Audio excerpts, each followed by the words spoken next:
हाय दोस्तों, कैसे आप लोग। मैं उम्मीद करता हूँ आप लोग ठीक होंगे। देखिए, सफ़र तो सब करते हैं, सऊदी अरब हो, कतर हो, दुबई हो, जहाँ भी इंडिया के लोग रहते हैं या पाकिस्तान के लोग, सफ़र तो सब करते हैं। सफ़र में सबसे बड़ा जो चिंता होती है ना दोस्तों, वो होता है लगेज का। कि लगेज जो हम ले जा रहे हैं, क्या वो टूट तो नहीं जाएगा, क्या वो फट तो नहीं जाएगा। यानी जो कार्टून लेके जाता है, कभी कभी क्या होता है, फट भी जाता है। तो इस चीज़ को लेकर के काफ़ी चिंता होती है और टूट भी जाता है। कभी कभी क्या होता है, जो सूटकेस होता है ना, वो टूट जाता है और कभी कभी गुम जाता है, ठीक है, खो जाता है, नहीं मिलता है। अब इस समस्या को हल करने के लिए आपको क्या करना होगा कि आपका सूटकेस टूटा हुआ नया मिले, या जो सामान खो गया है वो नया मिला, और कितना पैसा मिलता है खोया हुआ सामान को लेकर या टूटा हुआ आपका सामान को लेकर।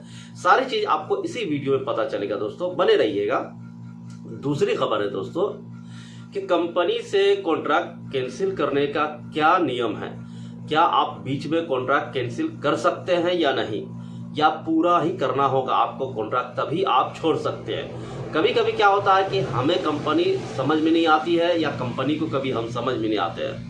तो इसमें क्या होता है कि हमको लगता है यार कॉन्ट्रैक्ट कैंसिल करके कहीं दूसरी जगह तनाजुल लिया जाए तो बेहतर है, क्योंकि ये कंपनी में हमको समझ में नहीं आ रहा है कि काम कैसा हो रहा है, क्या हो रहा है, नहीं हो रहा है। कभी कभी सैलरी भी नहीं देता है, कभी कभी ज्यादा काम करवाता है, कभी कभी ओवर टाइम नहीं होता है। इसके वजह से भी लोग तंग हो जाते हैं, यार ओवर टाइम तो है ही नहीं, क्या करेंगे, जो सैलरी है उसमें तो अपना ही खर्चा नहीं चल पा रहा है और घर का खर्चा कैसे चलाएंगे।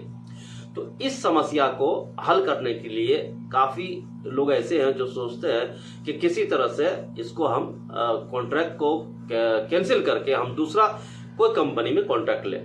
ठीक है, हम इस चीज के बारे में पूरी तरह से विस्तार से आपको हम बताएंगे। इसी वीडियो में बने रहिए और आखिर तक वॉच कीजिए, ठीक है, समझिए, देखिए किस तरह से होता है। ठीक है, और उससे पहले चैनल को सब्सक्राइब, लाइक, शेयर जरूर कीजिएगा, दोस्तों के साथ शेयर जरूर कीजिएगा।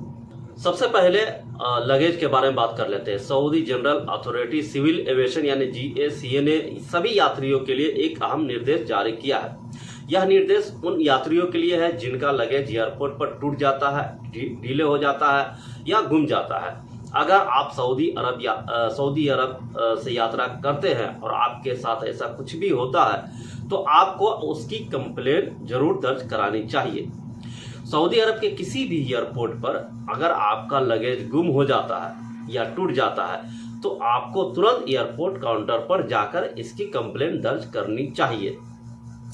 इसके लिए आपको एयरलाइन के कर्मचारियों को जानकारी देनी होगी कि आपका लगेज नहीं मिला या फिर उसमें कुछ सामान मिसिंग है या खो गया है।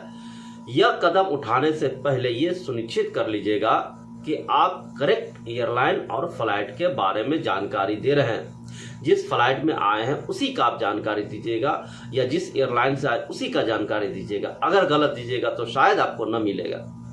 Saudi general authority of civil aviation के अनुसार अगर आपका लगेज गुम या टूट जाता है तो आपको 6,500 रियाल तक का मुआवजा मिल सकता है। यह मुआवजा किसी भी एयरलाइन से यात्रा करने पर लागू होगा, चाहे आप सऊदी एयरलाइन से यात्रा कर रहे हो या फिर एयर इंडिया या और भी किसी अन्य फ्लाइट से आप यात्रा कर रहे हो।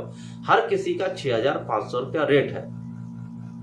आपको यह ध्यान में रखना चाहिए कि एयरपोर्ट पर उतरने के बाद तुरंत कंप्लेंट दर्ज करानी जरूरी है, ताकि आपकी शिकायत सही तरीके से दर्ज हो सके और आप मुआवजा प्राप्त कर सके। इससे क्या होता है कि तुरंत अगर आप कीजिएगा ना तो आपका मिलने के चांसेस ज्यादा रहता है।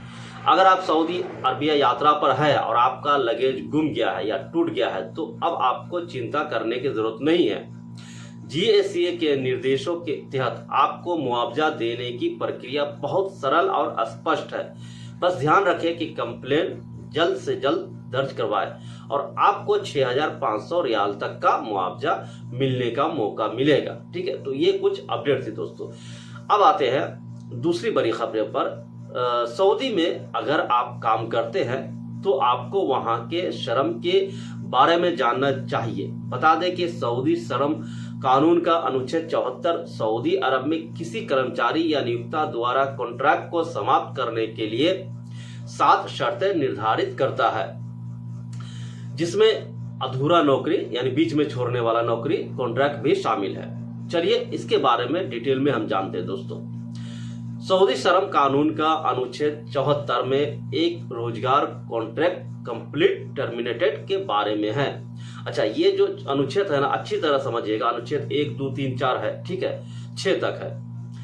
सऊदी श्रम कानून के अनुच्छेद 74/1 के तहत एक कर्मचारी और नियोक्ता एक लिखित समझौते से कॉन्ट्रैक्ट को समाप्त कर सकता है। उदाहरण के लिए बिना कॉन्ट्रैक्ट को खत्म किए कामगार द्वारा रिजाइन करना और नियोक्ता द्वारा उसका रेजिग्नेशन लेटर एक्सेप्ट कर लेना है। ठीक है, ये 74/1 में है, ठीक है ना। यदि कॉन्ट्रैक्ट में उल्लेखनीय है कि अवधि समाप्त हो जाती है तो इसे अनुच्छेद 74/2 के तहत समझौते की समाप्ति माना जाता है। ध्यान देने वाली बात यह है कि सऊदी अरब में कॉन्ट्रैक्ट रिन्यूअल से पहले नियोक्ता द्वारा समाप्ति पत्र या कर्मचारी से इस्तीफा भेजा जाना चाहिए। ये 74/2 का है, ठीक है, कि आप लेन देन कर सकते हो लिखित रूप से। अनुच्छेद 74/3 में कहा गया है कि इंडिफिनिट कॉन्ट्रैक्ट को केवल वैलिड कारण से ही समाप्त किया जा सकता है। सऊदी श्रम कानून के अनुच्छेद 75 के तहत परमानेंट कॉन्ट्रैक्ट को समाप्त करने के लिए 60 दिन की नोटिस अवधि की आवश्यकता होती है। ठीक है, ये 75 के बाद अनुच्छेद 75 में कहा गया है। वैलिड कारण सऊदी श्रम कानून का अनुच्छेद 77 में दिया गया है। सऊदी श्रम कानून के अनुच्छेद 37 के तहत एक प्रवासी कर्मचारी के साथ कॉन्ट्रैक्ट हमेशा एक निश्चित अवधि का कॉन्ट्रैक्ट होता है। दूसरे शब्दों में अनुच्छेद 74/3 प्रवासी कर्मचारियों पर लागू नहीं होता है। ध्यान से सुनिएगा और समझिएगा कि क्या कानून है। यदि कोई कर्मचारी सऊदी अरब में रिटायरमेंट एज की आयु तक पहुंचता है तो कोई भी पक्ष अनुच्छेद 74/4 के अनुसार पूर्ण लाभ के साथ कॉन्ट्रैक्ट को समाप्त करने का अनुरोध कर सकता है।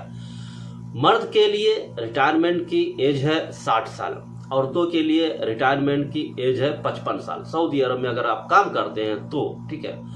मर्द सरकारी कर्मचारी के लिए रिटायरमेंट की आयु 62 साल है। खैर ये खारजियों के लिए नहीं है, ठीक है। अप्रत्याशित घटनाएं वे घटनाएं हैं जो अनुबंध के किसी भी पक्ष के नियंत्रण से बाहर होती है। उदाहरण के लिए कानून में बदलाव, आपदा, विस्फोट, आग लग जाना, बाढ़ आ जाना, दंगे फसाद, आतंकवादी हमले, कोरोना वायरस और युद्ध के कारण अनुच्छेद 74/5 के तहत अनुबंध समाप्त हो सकता है, यानी ऑटोमेटिक टूट जाएगा। कोरोना वायरस महामारी के दौरान श्रम मंत्रालय ने सऊदी श्रम कानून के अनुच्छेद 74/5 को अप्रैल 2020 से अक्टूबर 2020 तक 6 महीने के लिए निलंबित कर दिया था। उसमें कॉन्ट्रैक्ट का कोई मतलब ही नहीं था, ठीक है।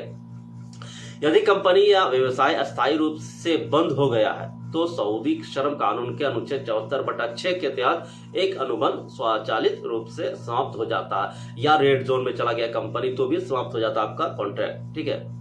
यदि जिस विभाग या शाखा में कर्मचारी काम करता है उसने परिचालन बंद कर दिया है तो अनुच्छेद 74/7 के तहत उसे बर्खास्त किया जा सकता है। अगर कंपनी डूब गया है, खत्म हो गया है, काम नहीं मिल रहा है कंपनी को, बहुत दिनों से आपको बैठा के रखे हुआ है, यानी काम एकदम से नहीं मिल रहा है, मैनेजर सब छोड़ के चला गया, तो आपका कॉन्ट्रैक्ट खत्म हो जाता है, ठीक है। तो इस तरह से आपका कॉन्ट्रैक्ट टूट जाएगा और आप कहीं भी दूसरी जगह जा सकते हैं या आप ले भी सकते हैं बीच में भी, ठीक है। जो कानून है उसके तहत ले सकते हैं आप दूसरी जगह तनाजुल या कफाला, ठीक है। ये कुछ अपडेट थी दोस्तों। मुझे लगता है कि आपको समझ में आ गया होगा और मिलते हैं नेक्स्ट वीडियो में। Thank you.